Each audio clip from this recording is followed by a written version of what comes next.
அருட்பெரும் ஜோதி ஆனந்த வணக்கம்.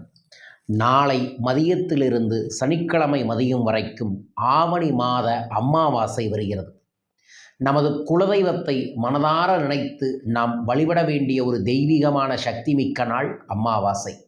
எளிய முறையில் சைவ படைகள் போட்டு பித்திருக்களின் அருளை எவ்வாறு பெற வேண்டும், அமாவாசை என்று குலதெய்வத்தின் ஆசையை எவ்வாறு பெற வேண்டும் என்பதை இந்த பதிவில் பதிவு செய்கிறேன்.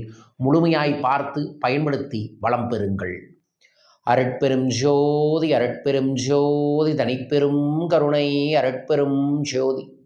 குருவே சரணம் குருவே துணை, குலதெய்வமே சரணம் குலதெய்வமே துணை, குபேரரே சரணம் குபேரரே துணை. ஆனந்த வணக்கம். அன்பு அன்பர்களே, உங்கள் வாழ்வில் அன்பும் ஆரோக்கியமும் சகல ஐஸ்வர்யங்களும் லட்ச லட்சமாய் கோடி கோடியாய் பெருகட்டும். வாழ்க.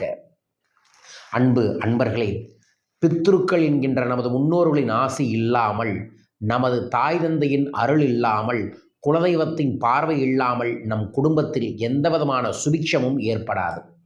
உங்களுக்கு மீண்டும் மீண்டும் வந்து கொண்டிருக்கக்கூடிய பல்வேறு விதமான பிரச்சனைகளுக்கு நேரடியாக ஒரு தீர்வு வேண்டும், ஒரு பரிகாரம் வேண்டும் என்று சொன்னால் நான் என்றென்றும் சொல்லக்கூடிய ஒரு பரிகாரம்தான் அமாவாசை என்று குலதெய்வத்தையும் முன்னோர்களையும் வழிபாடுகளை செய்யுங்கள்.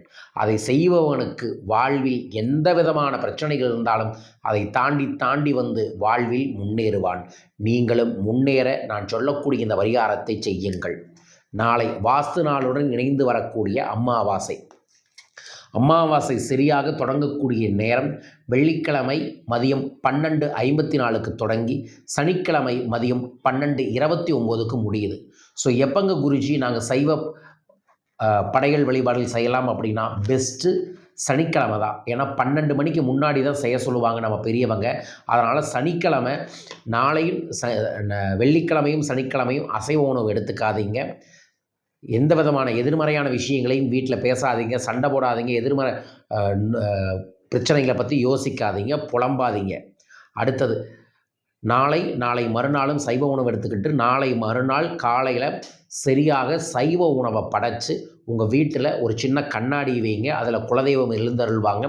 அதற்கு முன்னாடி ஒரு வாழை இலையை போட்டு சைவ உணவை படையலாக போட்டு அதற்கு கற்பூரமும் ஆரத்தியும் காமிச்சு மனமாற உங்களோட மாதா ஓம் மாதா பிதா குரு தெய்வம் போற்றி போற்றி வாழ்க வாழ்க வெல்க வெல்க சரணம் சரணம் நன்றி நன்றி நன்றிகள் கோடி என்று சொல்லுங்கள். இதிலேயே அவங்கள வாழ்த்துவோம், போற்றுவோம், சரண்டராகவும் நன்றி சொல்லுவோம். இதை செஞ்சதுக்கு அப்புறம் ஓம் குலதெய்வத்தோட பேர் நம அதை முழுசாக சொல்லிட்டு இந்த நாளில் நீங்கள் என்ன இந்த அமாவாசைக்கு அடுத்த நாள்லேருந்து எப்படி சந்திரன் வளருவாரோ அதுபோல் என்ன உங்கள் வாழ்க்கையில் வளரணும்னு நினைக்கிறீங்களோ அந்த வளர்ச்சியெல்லாம் கேளுங்க.